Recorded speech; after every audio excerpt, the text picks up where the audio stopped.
Hey everyone, today I'm going to show you how to use Chrome's guest browsing mode. Without any further ado, let's get started. First, open your Google Chrome browser on your computer. Once Chrome is up and running, direct your attention to the top right corner of the window. You'll see your profile icon there, which might display your current account picture or just a generic user symbol. Go ahead and click on that profile icon to reveal a drop-down menu with various account and browsing options.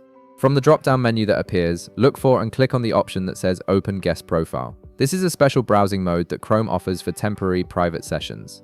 Once you click this option, Chrome will launch a new window specifically for guest browsing, keeping it completely separate from your regular browsing profile. Now you're in guest browsing mode, and you'll notice it looks slightly different from your normal Chrome window. At the top, Chrome will display a message that says you're browsing as a guest. This mode is designed to protect your privacy in specific situations, so it's important to understand what it does. Pages you view in this guest window won't appear in your browser history, which means no one can track what websites you visited after you close the window. Additionally, browsing in guest mode won't leave traces like cookies or site data on the computer after you close all open guest windows.